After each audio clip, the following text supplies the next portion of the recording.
जय भीम दोस्तों। साहब कांशीराम की एक बहुत ही प्रसिद्ध तस्वीर है जिसमें वो हाथ में इंक पेन लेकर लोगों को संबोधित कर रहे हैं। उस तस्वीर के पीछे का संदेश भी जानना बहुत जरूरी है। वह पेन को दोनों हाथ से सीधी खड़ी लाइन में पकड़कर लोगों से पूछते थे कि यह जो पेन है वह किस तरह से काम करती। लोग आसानी से कहते कि पेन स्याही और उसकी लीड से चलती है। फिर दोबारा वह पूछते कि खासतौर पर उसमें क्या दिखता। तब लोग कहते कि उसमें तो उसका डिजाइन वाला ढक्कन ही खास दिख रहा है।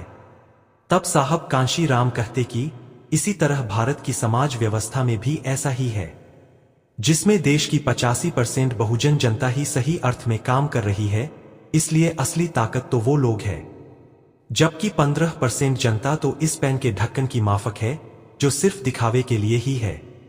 अगर ढक्कन ना हो फिर भी पेन का काम रुकेगा नहीं। कुछ भी काम किए बिना यह ढक्कन पूरे पेन पर अपना प्रभुत्व दिखा रही है।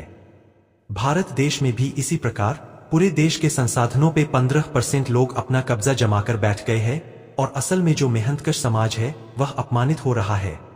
साहब कांशीराम मानते थी कि इस खड़ी लाइन में रही पेन को टेढ़ा करने पर जो समानता स्थापित होती है, जहां पेन की बॉडी, लीड और ढक्कन हरेक को एक समान मान मिलता है, वैसी ही व्यवस्था भारतीय समाज में बनाना बहुजन समाज का एकमात्र लक्ष्य होना चाहिए।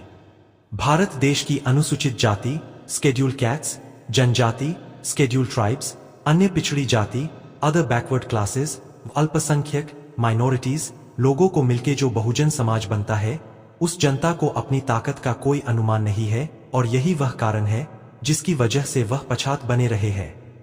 अगर मानवीय सभ्यता को स्थापित करना है तो उसके लिए समस्त बहुजन समाज को प्रयत्न करना पड़ेगा। एक दो लोगों के प्रयत्नों से कुछ खास प्राप्त नहीं होगा। बस आज के लिए इतना ही। हमारा वीडियो पसंद आया हो तो लाइक, सब्सक्राइब, शेयर जरूर करें। धन्यवाद।